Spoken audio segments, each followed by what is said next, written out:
Hey friends, welcome back. We're excited to join you on today's episode, which is going to wrap up a whole bunch of Moses. So this is season 2, episode 10. We're diving in. We've got a lot to cover because we need to recap everything we've done in the previous episodes about Moses, and also have some key takeaways today that I'm really excited about. Phil, what do you got? We got a whole lot of Moses. So to recap, we started at the burning bush in part 1, where we learned that we have to do some turning aside to encounter God in the area of our deepest passions to find out how God wants to use us as his image bearers. All of this is dealing with our identity and our identity issues. And really, it's not so much that we're trying to find our own identity, but our identity ensues out of being pursued by God. Part 2 is where we learn that our identity is most wrapped up not in who we are or who we're becoming, but whose we are, because we know God is with us. Part 3, we won't determine our identity if we keep God in some sort of box, whether that's denominational or theological or any other box that we want to put him in. We have to encounter him in the presence of our very breath, our very presence in the present moment. And then in part 4, Moses begs the question, what if they don't believe us? And so we talked about a big word, apologetics, which is today the explanation of the good news, the gospel. Oh man, and that comes from stewarding the gift that God has already given us and from being humble about our weaknesses and our failures too. And then last episode we looked at is omission, part 5. And our omission, which is just, not doing it, right? Like saying that I can't do this. It holds us back from our commission. I won't, right? This is I won't. That's today. That's today. Today's part 6. Okay, jumping in. Yeah. Okay. So I mean, and that's just the thing. That's why I'm flying through it. Is that there are just so many parts to this. So, with Moses saying like I can't do this, he starts to learn that knowing God is going to be in the going. Right. And so when prompted with the going, that's where he says, I will not do this. And that's the title of today's episode. So we're going to look at Exodus 4, verses 13 to 14. This is the close of the dialogue at the burning bush. And let's find out what happens. You ready, Kyle? Let's dive in. All right. Exodus 4, verse 13 and 14. But Moses said, O Lord, please send someone else to do it. Then the Lord's anger burned against Moses, and he said, we're going to record screech right there. So, Kyle, whenever we encounter ideas around the Lord's anger, the Lord's wrath, especially in the Old Testament, what comes to mind? What have we been trained to think? Lightning bolts, the classic smite from the Lord. Sure. Yes. Thus smote the Lord. Yep, anger, wrath, the like classic cartoon clouds coming out of nostrils and ears, and a red-faced, white-haired God in the clouds looking down on us. It's so easy to come up with that caricature in our heads, and maybe for a lot of you as well that are listening. Anything else come to mind when it comes to the Lord's anger burned against Moses? Yeah, I mean, you just think of this, scorched earth, Sodom and Gomorrah level destruction, unbridled, laying everything to waste, and clearly this would be an area that you should expect that, because Moses flat out was like, no, which is wild to think about. Yeah, especially. And I don't mean to judge Moses, because I've had my own moments like this where it feels like God is so real, and then the next moment I'm already disobeying. But it is easy to judge him though, right? Because you're like, there's a whole burning bush, and that's kind of compelling. So you think you'd be like, all right, I'll give it a shot. Yeah. But I need some help. How hard is it, right, to follow God? And what I love about that is we're sensing and flexing a little compassion towards him, probably because we feel it in ourselves that we've had some moments of just, wow, God is real, I can't believe that God is this awesome to me, and like moments later doing something dumb, doing something stupid, thrice you have denied me. Right, and doing something where we probably could imagine a God that is angry. Actually, a quick Hebrew turn. So the word for when it says God's anger burned, it's actually an idiom. It basically means his nose got hot. Oh, interesting. Now, that might feel weird to us about a hot nose, or maybe for some of us, maybe we have had like a warm face moment when we get angry. Sure. I think the best clarification of this, I think if the Bible was written today, I think it would be, and God's fist clenched. I think that's what the Hebrew's trying to get at, is this, like, it's not just that God thought angry thoughts. Sure. God felt anger. His anger burned. It caused like a rising up. Yeah. Well, there's a little bit of in our calling to be Christ-like, there's this idea of meekness, and I think it's one we've covered before. But it's that God certainly has the power to be wrathful, and yet there's this holding back. Yes. It's unique. Well, I love that you're putting your finger on the tension, because most of the rest of this episode is going to be on, okay, what really is God's anger like? What do we learn from this moment that God's anger is burning? And how can that reframe, that's our hope today, is to help reframe what it is that you think of, you, the listener, think of when you think about God's anger. And so any other thoughts there? No. We have this record screech moment I just prompted us with, where it's like, okay, we're pausing with our own thoughts, our own imagination, the way that we think about this. Let's see what happens here. But Moses said, "O Lord, please send someone else to do it." Then the Lord's anger burned against Moses, and he said, "What about your brother Aaron, the Levite? I know he can speak well. He's already on his way to meet you, and his heart will be glad when he sees you. You shall speak to him and put words in his mouth. I will help both of you speak, and will teach you what to do. He will speak to the people for you, and it will be as if he were your mouth, and as if you were God to him. But take the staff in your hand, so you can perform miraculous signs with it." Is this matching hot nose, fist clenched, puffs coming out of nostrils and ears for you, Kyle? What's it doing for you? Moses is still standing, and he did not get struck by lightning. Nope. So, yes, quite the opposite of what might be predicted. How would you summarize what happened here? Yeah, I think that the Lord kind of gave a way out, provided resources. And I think it's very much in congruence with looking back through the other stories of the Lord's wishes being carried out, but he's just getting those accomplished in different ways. Yeah, right. And so, one thing that you're pointing out is God's anger wasn't coercive. Sure. It was presenting gifts. It was presenting, which we'll get into a little bit more here in a second. But there's God's anger burned, but because of this bigger purpose he had for Moses. How much of our anger is just vindictive? Someone cuts us off and we get angry because we just lost 1 second on our trip to wherever we were going, or our kids get on our last nerve and we've already had a rough day and I'm just angry because I feel angry. Turn this car around. Tapping on the mirror with the finger. My kids laugh when I do that because I'm so very few times ever angry. They know I'm joking. Oh my. But this hopefully is shocking, surprising, or a twist from this. Even the phrase of like having a hot nose, having a clenched fist.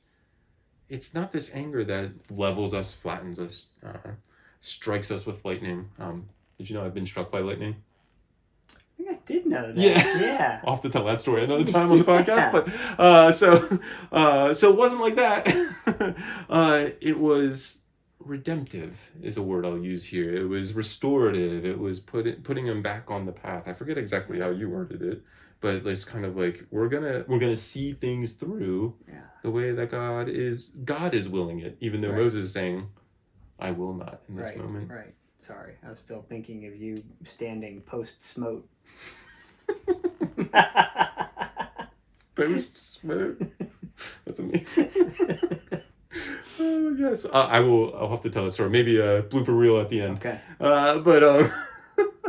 So one thing I want to point out before we dig a little bit deeper into these gifts that God provides, this correction, redemption, restoration that God provides in his anger, is we had this physical picture of God's anger in the hot nose.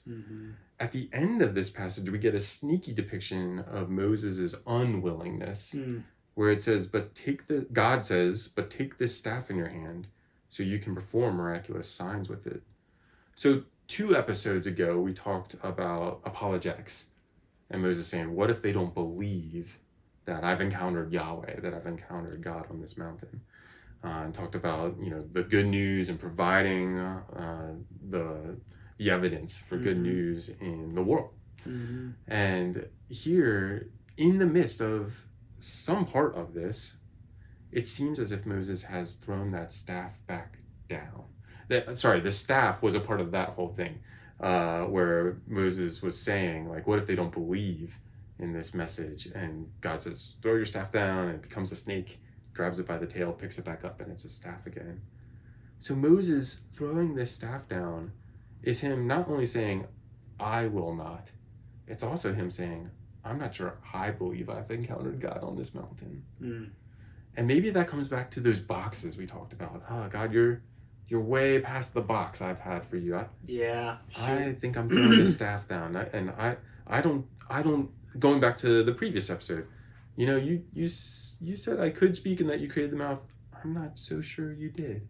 I'm not sure you understand how bad I am at speaking, right? It's this symbolism of utter doubt, utter unwillingness, the staff on the ground. And God, it feels like, right? But take this staff in your hand. It feels like God has picked it up for him and just, here, you're going to want this. You're going to need this. Yeah. And I love that this too was out of God's anger.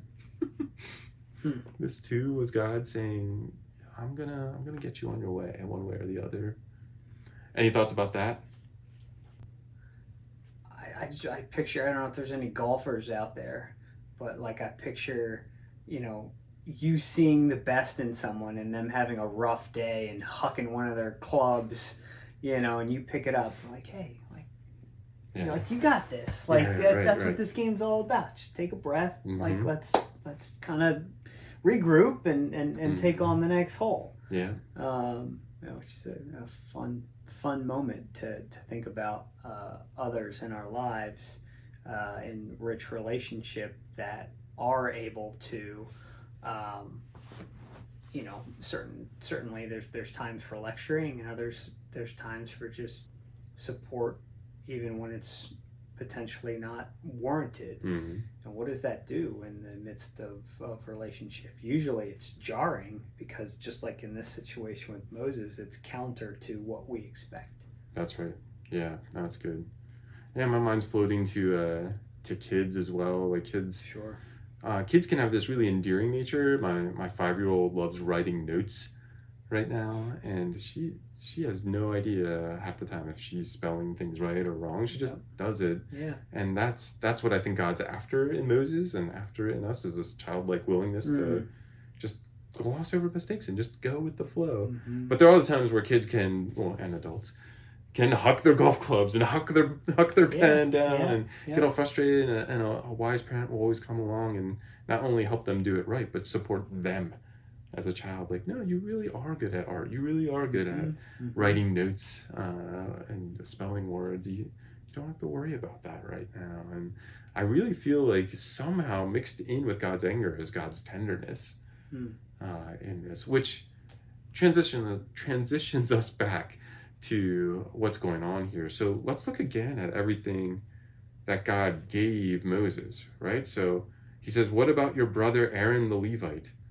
I know he can speak well. He's already on his way to meet you, and his heart will be glad when he sees you. Now, Kyle, so far in this podcast and also in the Bible up to this point, Genesis 1 to Exodus 3, brothers haven't got along. We even have an episode called Sibling Rivalry, about Cain and Abel, and how that is a major theme in the Bible. And it's normally gone bad. Cain murders Abel. Joseph's brothers kick him into a pit.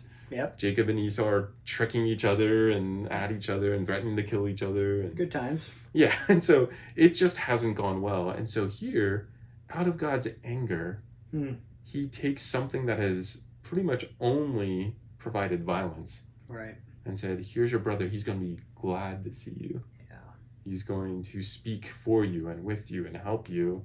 And I love that. I love that because it's starting to put flesh on redemptive anger. right. And literal, like Aaron himself now is holding the spot of angry brother and being a redemptive brother instead, where That's God's huge. the one being angry. And it doesn't make a lot of sense, but it makes total sense at the same time, Sure. right? Where it's like, how is anger producing this? It's producing a redemptive brother. We haven't seen a redemptive brother in the Bible yet. And should I go on? Are you cooking on anything there? No, let's keep going. So there's that. And then, you shall speak to him and put words in his mouth. I will help both of you speak and will teach you what to do.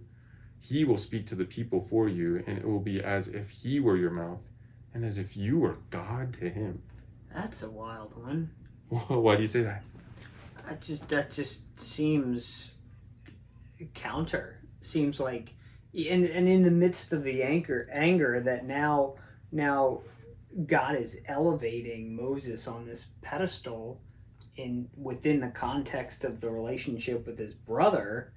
I get it in the larger context of accomplishing God's will in this story, but it also is like, whoa, like, God, like, why are you doing this with Moses? You know, what about Aaron, right? Like, and then like we were empathizing with Moses earlier, and now it's like, all right, now you know, Aaron's not going to get any credit, and he's all going to just, you know, funnel this up to Moses. So yeah, that's interesting. Yeah, HR would have a field day with this. They would. Like getting a promotion before doing anything right or doing anything at all. Yeah. Right? Like he's being promoted from human to God to Aaron. And so far all he's done is doubted. Yeah. He said, I can't do this. He said, I won't do this. Yeah. And I love that about God. And it actually, no surprise to you, harkens back to Genesis 1. Yep. Right? Where we are all called to be image bearers of God to the creation around us and to each other, and to have that responsibility to rule and rule well, and to bear God's image in the things that we do. And so in that sense, it's not surprising to me. But what is surprising is this connection back to anger. In God's anger, so far, he's given Moses this huge second chance. He's given Moses his brother to redeem him, which we haven't seen that in biblical history up to this point. And now he's given Moses this like uppity up of you will be like God to Aaron as well, which seems totally unwarranted. Yep. Resources, support, 180 from a typical response. Yeah, a typical response that we would probably have in our anger. Right. That we would even characterize God in his anger to have. Right.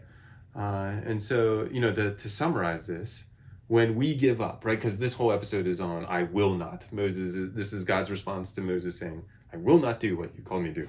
Throws the staff down. And when we give up, God gives. He gives. He gives second chances. He gives resources. He gives correction. He even gives promotion somehow, which again makes no sense to me.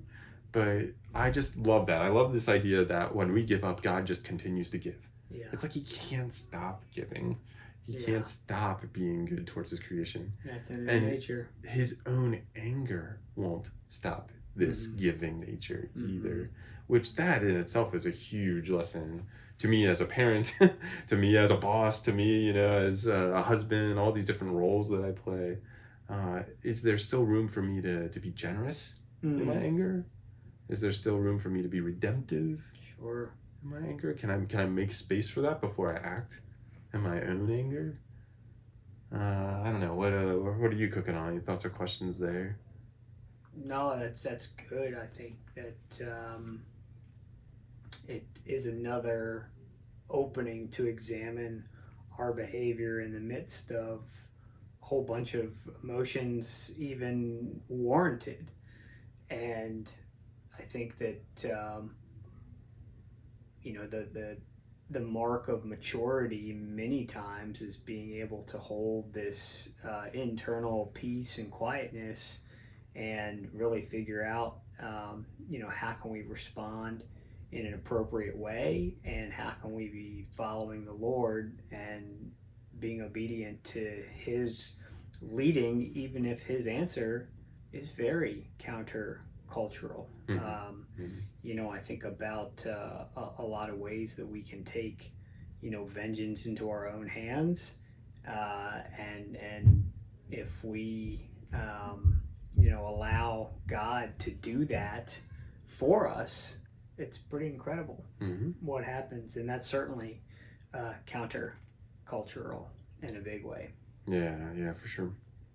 Yeah, I love how you bring it back to, behavioral responses, because I just tend to go to theological responses in my head of hey, this is what God's like, and now we can know that. But yeah, you're right, and I wanted to squeeze this point in here. I think this might be the right time to do it, but in examining our own will and our own willingness, there's a couple of things that can get in the way of that. So one would be, and this is going to feel like a sharp left turn, so I apologize for that, but one might be mental illness. So if you feel like you're stuck in a rut of something like anxiety, Sure. depression, right, Sure. something like that, these things are treatable. They're treatable with therapy. They're treatable with medications, a combination of those things, and even of spiritual disciplines as well. And so deliverance from those things as well. Yeah, spiritual deliverance. Yep, yeah. There's all sorts of ways to go at that, and that's okay. I wanted to take a moment and kind of have a therapeutic moment and say, Sure. hey, if you're examining your own, I will not moments, if it's coming down to something like laziness or sloth or procrastination, you might be tempted to beat yourself up right now, even in light of everything we're saying about God's anger. And what I'm here to say is, just examine that, see where that goes, and feel free to talk to a trusted friend, a spouse, significant other, and if you are willing, I would say talk to a therapist. If you can get to a therapist and say, like, I have this thing where I don't know why I don't do the things I want to do, and that's a mental health issue a lot of the times. We need to get insight from others. Our blind spots are often just that, blind spots. We aren't able to see them, and sometimes we have a support structure that is in place that's able to call us on those things. Other times, to Phil's point, there's room for a professional to step in, and that's not a weakness, and if anything, it's a huge strength, because now you're investing in yourself, and that's only going to bring about rich fruit in your life. Just speaking from experience and knowing the stories from those around me that have made it priority to sift through those things and do the hard work, and it is hard work, and it's always worth it. Yeah, it's very possible that the redemptive brother in your life might be a therapist that you haven't even seen yet. Sure. And I just wanted to promote that. I have gleaned a ton from therapy over 6 years now, and am only appreciative of her help in my life. The other might be just some sort of sin, some sort of thing that we're stuck on that we can't seem to overcome. And I hope that you're seeing the grace in this passage that comes from it, because as we, our last section here is to consider again, like, okay, what do we think of God's anger here? And when it comes to being unwilling and then willing ourselves to go sinning on something, I don't want this to ever come across as like, well, God doesn't get angry, or God doesn't feel a hot nose or a clenched fist when it comes to our volition, our will, defying him. So I think we still need to say, like, oh, there's something here that I should sense. There's a respect. Yes. Yeah. For sure. There's a respect for God's anger, This doesn't mean that we see him as something other than angry. Mm-hmm. It's a reframing though that says, "Ooh, why would I want to have the source of all creation, a capital L love himself, someone that in his anger is willing to give, and give. Right. Why would I want to make that person upset? Why would I want to make that God upset? Why would I?"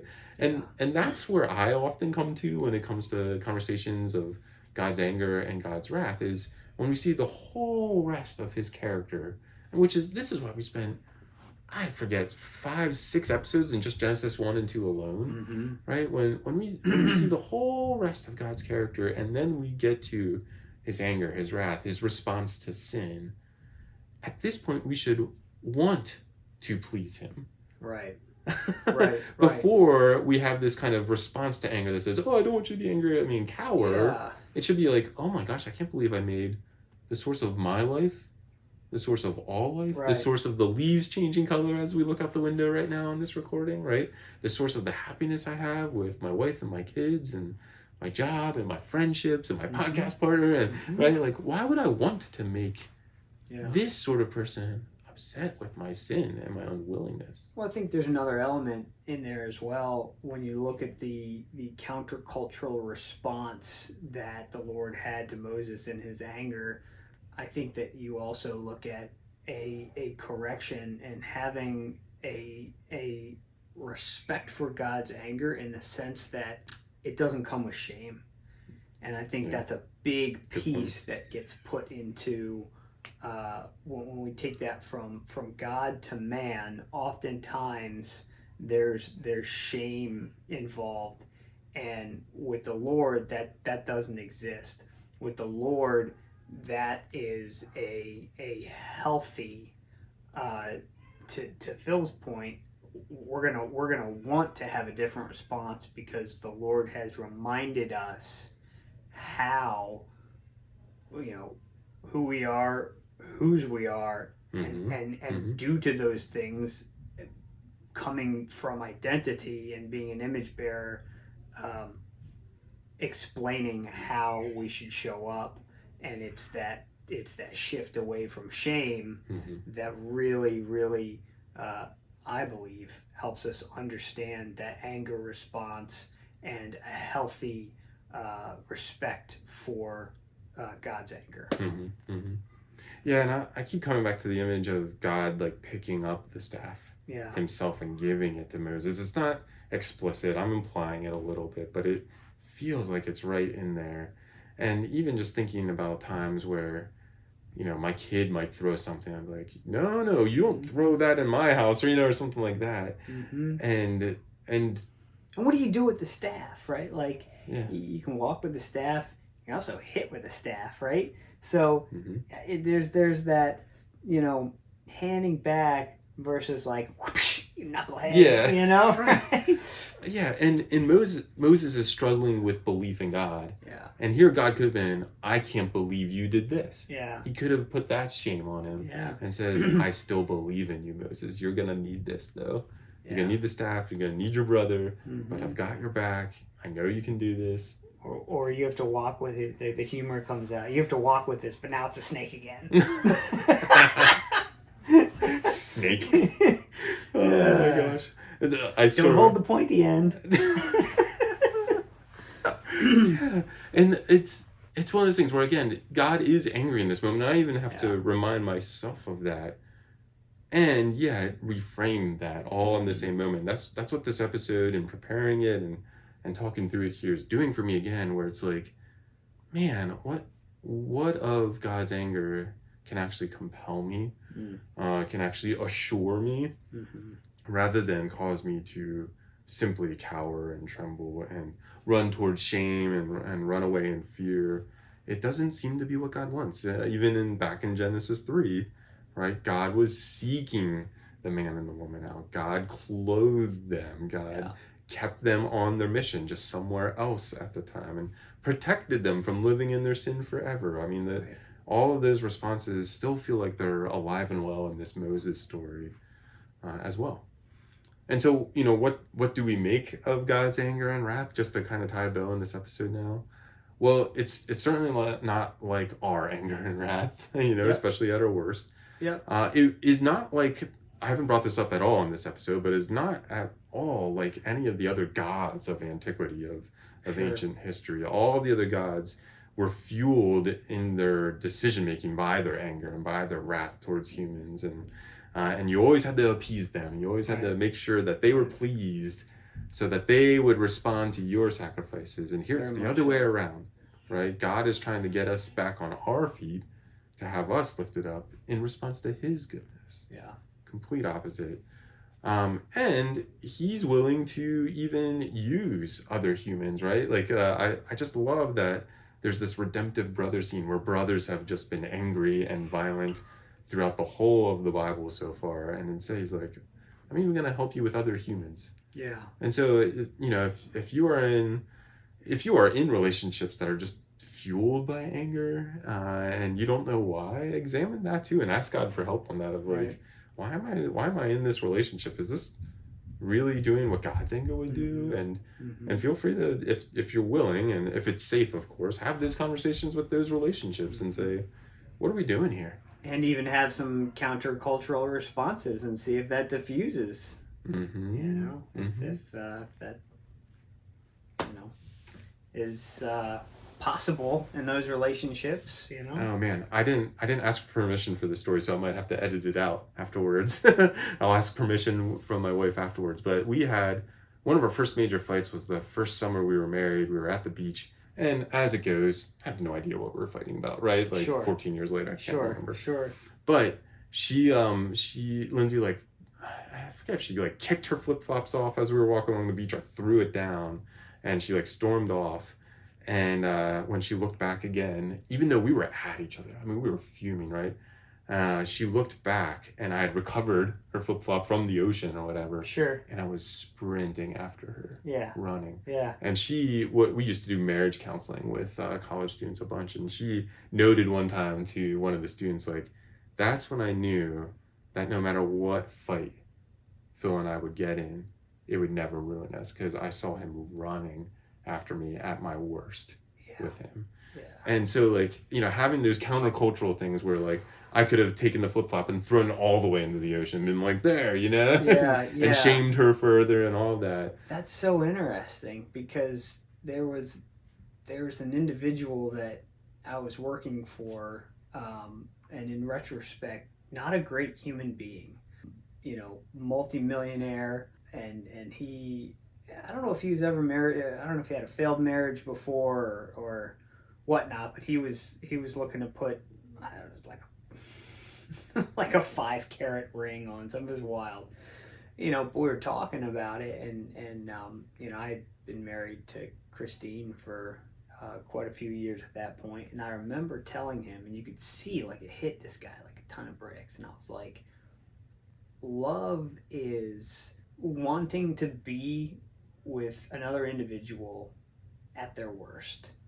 Mm-hmm. And you could tell, I just like he like not a lot stopped this guy. It floored him. He was like, oh, wow. Mm-hmm. So yeah, to your point, when we're making those decisions, what does that look like when our relationships are at their worst?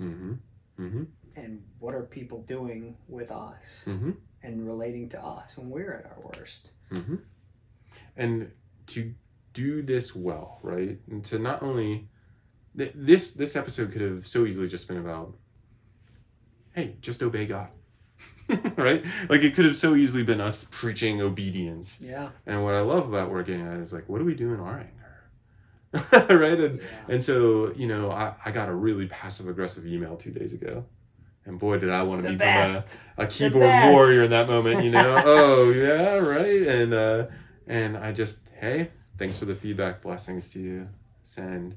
And then I vented to my wife later, right? Oh, you did. You heaped the blessing. That's a story for another day. Right? Heap the coals. But it's the same thing when we get cut off on the interstate, right? When someone butts in line, and so it's practicing it in these small moments and pointing these things back to God, of like, God, where could I have done that better? It's those micro moments that build up in our hearts when the real ones come, right? And we are then able to have transformative anger in somebody's life.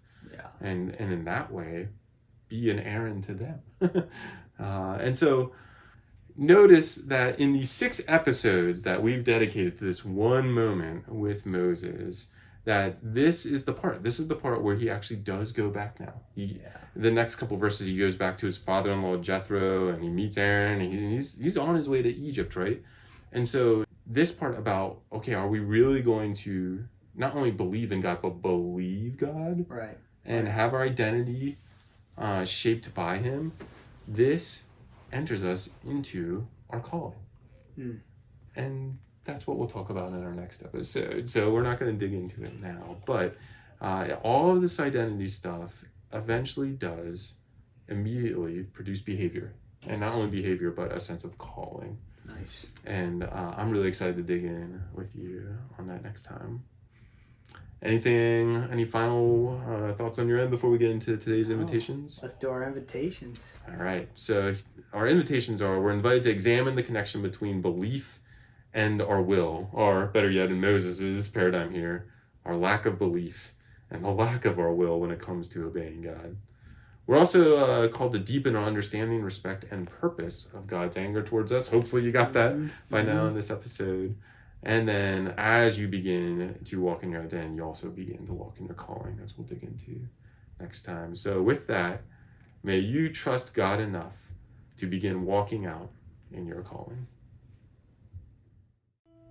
Thanks for listening to the Invitation Podcast. If you enjoyed this episode and you'd like to help support the podcast, kindly invite others, see what I did there, Kyle, to listen in by sharing it with a friend, posting about it on social media, or even leaving a rating and a review. To catch all the latest and greatest, give us a follow on Instagram, Facebook, or X at The Invitation Pod, and help us share the invitation with others. Thanks again. We hope you'll tune in to future episodes.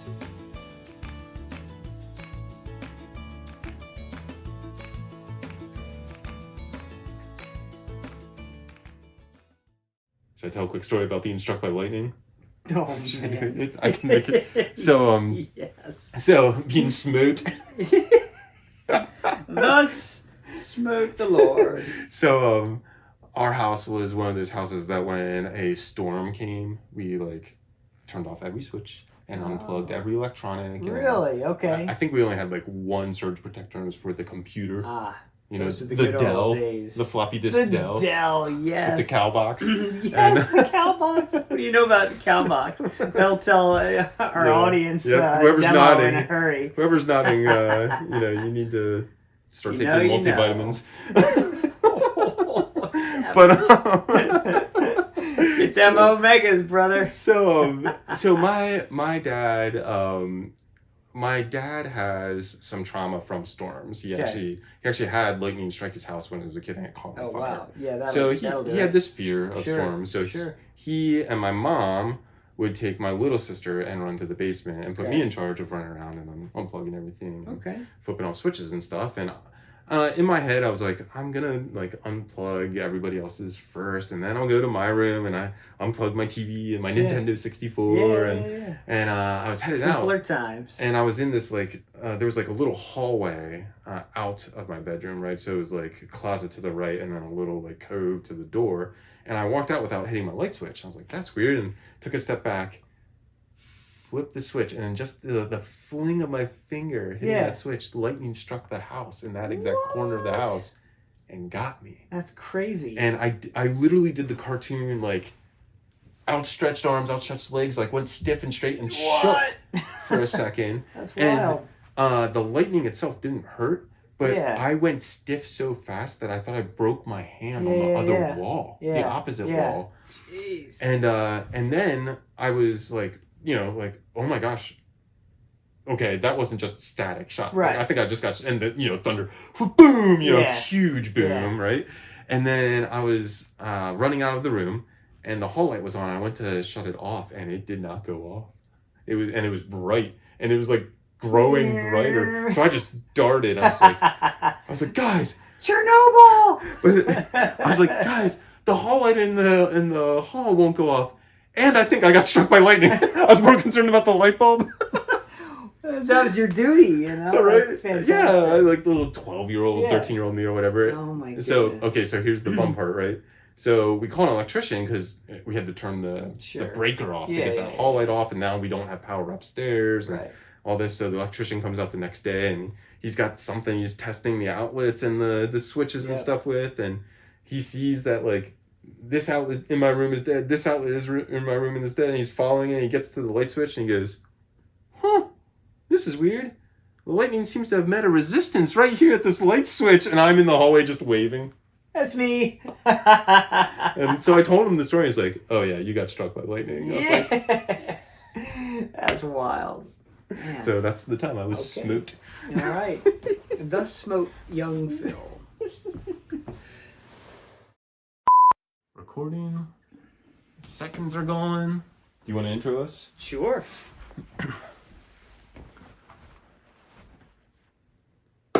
I don't even have the Bible. Where is? Jeez. Where I want to end this episode is notice that this is the last part of the 6-part section, our 6-section episode that we are doing with Moses, where I can't get that right. This 6-episode selection. That's not even it either. Dang it. Okay, I gotta start that one over.